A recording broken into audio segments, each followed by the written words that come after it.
Apesar de Alexandre de Moraes afirmar estar confiante de que as sanções impostas contra ele pelos Estados Unidos serão revertidas, o governo de Donald Trump estaria estudando ampliar a ofensiva contra o ministro, pelo menos foi o que informou o portal Metrópolis. Segundo a coluna de Paulo Capelli, os americanos estudam restringir o acesso do magistrado a serviços de empresas aéreas e hotéis que atuem no país, bem como bloquear as contas dele na Apple, Google e outras plataformas sediadas nos Estados Unidos. As medidas fazem parte da Lei Magnitsky, mas os efeitos são feitos de forma escalonada. Em uma entrevista à agência Reuters, Alexandre de Moraes afirmou estar aguardando Trump revogar as sanções e disse que houve uma suposta resistência dentro do governo dos Estados Unidos à adoção dessas medidas, especialmente nos departamentos de Estado e do Tesouro. Em nota a Reuters, um porta-voz da gestão Trump rebateu as declarações e afirmou, vou abrir aspas, em vez de inventar ficções, Moraes deveria parar de realizar detenções arbitrárias e processos politizados. Fecho aspas.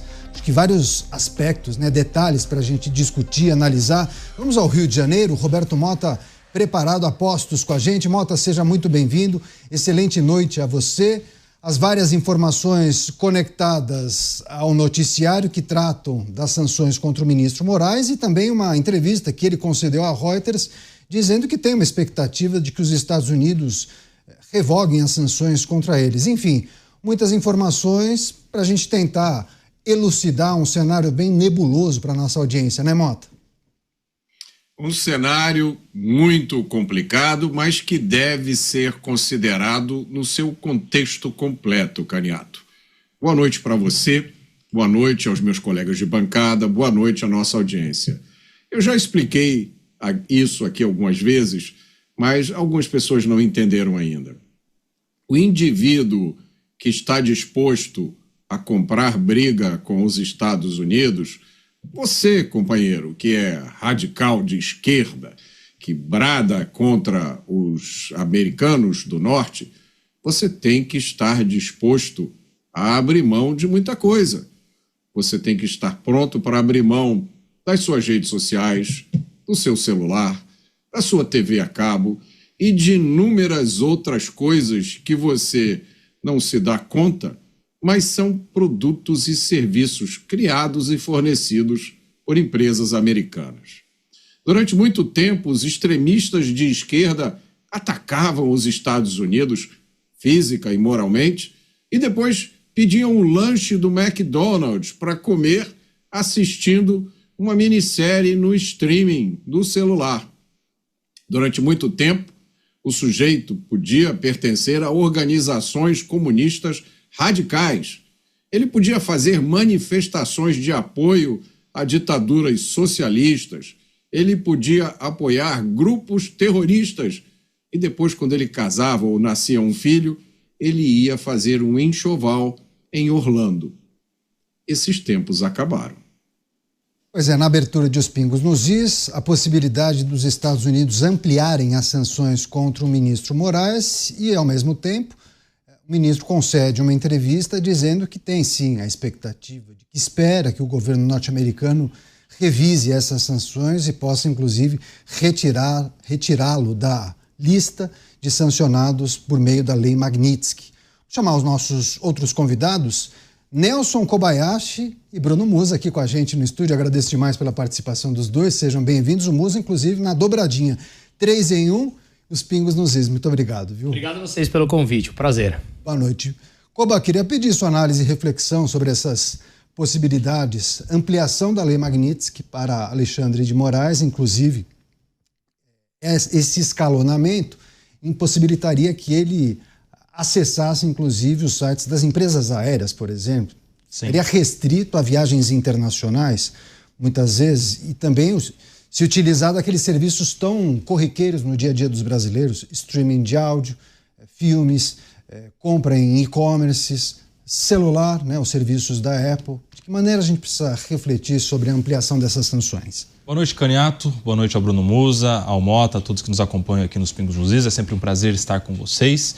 E, Caniato, há quem diga que todas essas limitações já estejam dentro do pacote da aplicação da Lei Magnitsky, por consequência de tabela, por via reflexa da aplicação da Lei Magnitsky, daquelas empresas, daquelas instituições que se relacionam com as questões que vêm dos Estados Unidos e que, portanto, já de alguma maneira restringiriam o acesso a todos esses serviços para aquele que é alvo da aplicação da lei, no caso o ministro Alexandre de Moraes.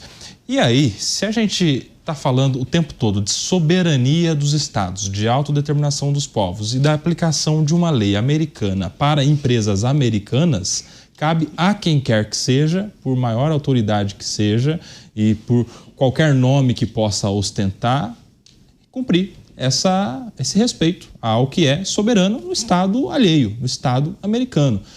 A gente tem vivido uma semana em que muito se discute o que é aplicação de lei estrangeira, da ordem da justiça estrangeira no território brasileiro, e o mesmo vale na via reversa também.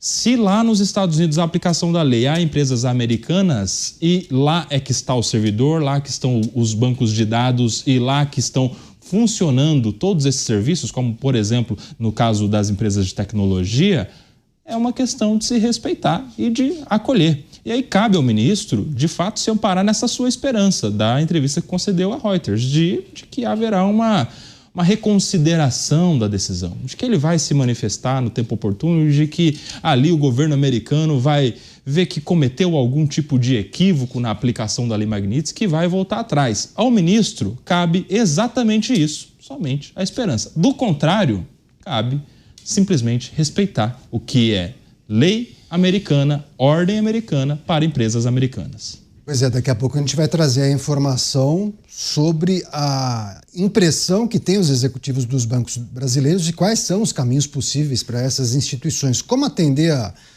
duas decisões que acabam se colidindo, né? É uma situação muito delicada. Bruno Musa queria também pedir sua análise e reflexão sobre essa notícia que está em destaque em alguns portais de notícias, a possibilidade de ampliação da Lei Magnitsky, porque inicialmente falava sobre a morte financeira do sancionado, a impossibilidade de usar cartão de crédito, cartão de débito, ter uma conta que tenha, por exemplo, investimentos em ativos no exterior, por exemplo, papéis da Bolsa Norte-Americana, mas agora já se fala em uma ampliação, seria uma Magnitsky que contemplaria também aqueles serviços do dia a dia de um cidadão, sei lá, de classe média, né? A contratação de um streaming, a compra em um e-commerce estrangeiro e por aí vai, Musa. Bom, vamos lá. Eu concordo muito com o que o Koba trouxe aqui. E para quem não sabe, eu sou do mercado financeiro há 19 anos, né? Minha atividade principal, a parte de investimentos, tanto no Brasil como fora. Então, eu vivencio isso grande parte do meu dia a dia. E veja, a fala do ministro Alexandre de Moraes, como disse o Koba, que lhe resta esperança, é basicamente isso mesmo. Mas eu acho que até ele não sabe que o que ele falou é praticamente impossível de ser alcançado. Talvez seja uma forma de mostrar uma determinada tranquilidade, mas ele sabe que a coisa está escalando. E a chance do Trump voltar me parece altamente improvável, ainda mais no meio dessa escalada como um todo. Agora, o que fica claro é que essa lei é uma aplicação lá nos Estados Unidos, que ela pune as empresas americanas ou brasileiras que façam negócio ou que tenham negócio nos Estados Unidos com o sancionado. Então é uma escolha do banco. Ora, será que eu, em nome de uma pessoa, terei que abrir mão da minha operação nos Estados Unidos? Mas não é só nos Estados Unidos, e entra esse segundo ponto que você falou, Caniato. Entenda, quando a gente pega grande parte da infraestrutura de nuvem, por exemplo, dos bancos, é fornecida por AWS, por Microsoft ou por Google. E de onde são essas empresas? Todas americanas. Então fica muito claro que o serviço que se tornou normal no nosso dia a dia, ao apertar um botão aqui, tocar na tela do celular, nós estamos utilizando empresas americanas. Não tem empresas brasileiras ou empresas europeias. E isso não é coincidência. A Europa, no final dos anos 90, ela burocratizou o início da internet. Olha o que aconteceu com a Europa e olha o que aconteceu com os Estados Unidos. O mesmo que está acontecendo agora com a inteligência artificial. Os Estados Unidos estimulando e o Brasil e a Europa burocratizando. Então, os Estados Unidos comandam esse mercado, está no nosso dia a dia. Então, essas sanções elas podem ser muito mais severas. Agora, Se o STF realmente peitar os bancos, um grande ponto que foi trazido hoje em dia, e eu já passei por isso com um cliente meu que é politicamente exposto, não sancionado, mas é PPE, pessoa politicamente exposta, em que o banco tem a prerrogativa de não abrir a conta dele. É um ato privado o banco escolher, por compliance interno, não querer ter a minha conta, sua conta, a conta dele, porque ele, ou por algum motivo dele, é um ato privado. Então me parece que os bancos começam a olhar por esse lado, porque vale lembrar,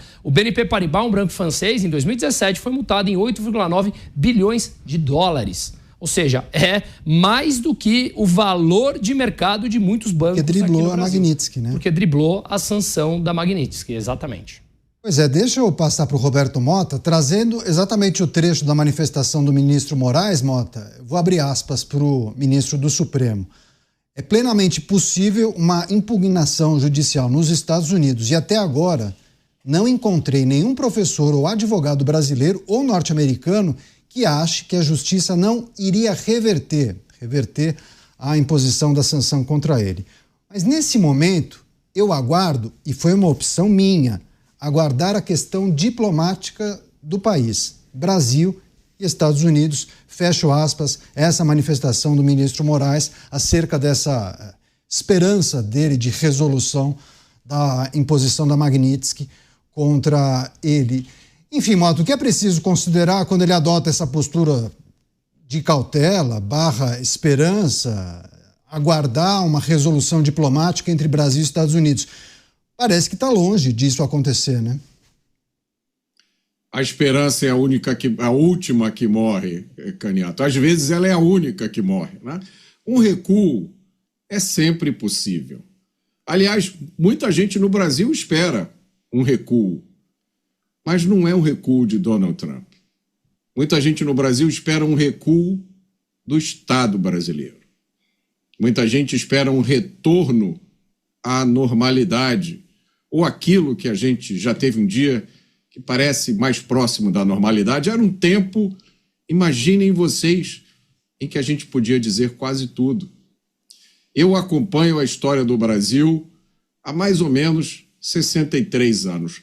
Eu não me lembro de nenhuma situação em que tanta gente tenha tido os seus direitos tão ameaçados.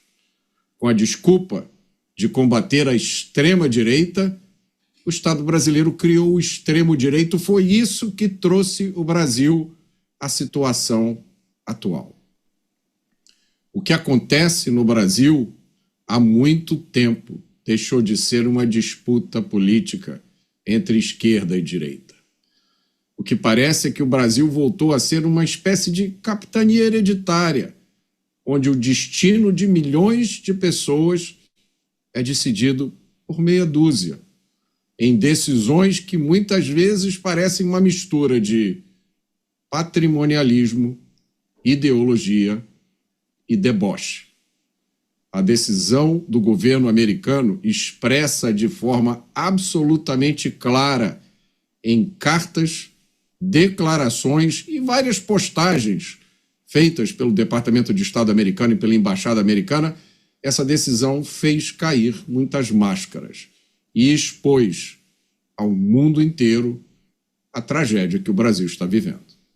Pois é, daqui a pouco a gente vai trazer também a reação dos bancos, dos executivos após a decisão do ministro Flávio Dino. Acho que o Moza trouxe um bom panorama dessa situação, mas a gente vai trazer em detalhes algumas manifestações e quais são as possibilidades para essas instituições. Deixa eu só pedir para o Nelson Kobayashi, que é o representante da mesa, que pode falar com propriedade do Poder Judiciário brasileiro, a situação em que se encontra, pelo menos a Suprema Corte. Koba, queria que você trouxesse a percepção de quem vive esse dia a dia, a quem faça a reflexão dita pelo Mota, mas olhando especialmente para o Judiciário. Olha, nunca vi nada parecido. A pressão que a Corte e o Judiciário vem sofrendo diante de atitudes que vêm sendo muito criticadas por toda a sociedade, inclusive por organismos estrangeiros. Queria que você trouxesse um pouco da reflexão. Como chegamos a esse ponto, Koba? Olha, Caniato, você sabe que é muito interessante a fala do ministro em relação ao que se projeta para uma eventual, hipotética, futura ação nos Estados Unidos em relação à expectativa de resultado, né? Poucos juristas, poucos advogados entendem que não haveria uma reconsideração ou uma vitória em uma ação ajuizada nos Estados Unidos. Você sabe que, pegando essa linha que nos traz o Mota, se a gente faz aqui uma grande consulta pública com juristas e advogados a respeito de alguns fatos em específico que acontecem no Brasil, sabe que também aconteceriam ali algumas opiniões bem convergentes em determinados sentidos que não se assimilam com o que de fato está acontecendo na Suprema Corte.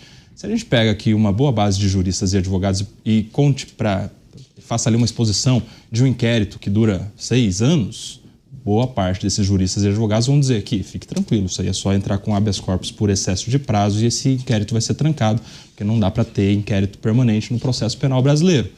Poucos juristas, ou quase nenhum, dos advogados consultados a respeito de um tema como esse acreditariam no contrário. O mesmo se esse grupo seleto de escolhidos da área da justiça fossem consultados sobre uma delação premiada, que é objeto de várias versões desencontradas e contraditórias, que é feita, celebrada inclusive pela Polícia Federal, com o delator sem a presença do Ministério Público. Esse grupo de juristas certamente diria que essa delação é nula, porque já há precedentes no STF dizendo que delações assim são nulas sem a participação do Ministério Público desde o primeiro momento. Se a gente pega um grupo de juristas e conta para esses juristas que teve uma audiência em que as testemunhas e os réus, eles não responderam perguntas das partes, mas diretamente do juiz por reperguntas, esse grupo de juristas eu tenho certeza que diria unanimemente que, meu amigo, fique tranquilo, todas essas audiências são nulas, porque o Código de Processo Penal mudou há 20 anos do sistema presidencialista para o sistema inquisitorial, em que as partes produzem as provas e não o juiz. Só que nada disso tem acontecido. Talvez aconteça o mesmo com as expectativas do ministro em relação às ações no exterior e nos Estados Unidos. Talvez esse grupo de juristas e de advogados que consultou o ministro talvez estejam equivocados, como, infelizmente, no Brasil, muitos desses juristas e advogados têm opiniões divergentes daquilo que de fato acontece na corte.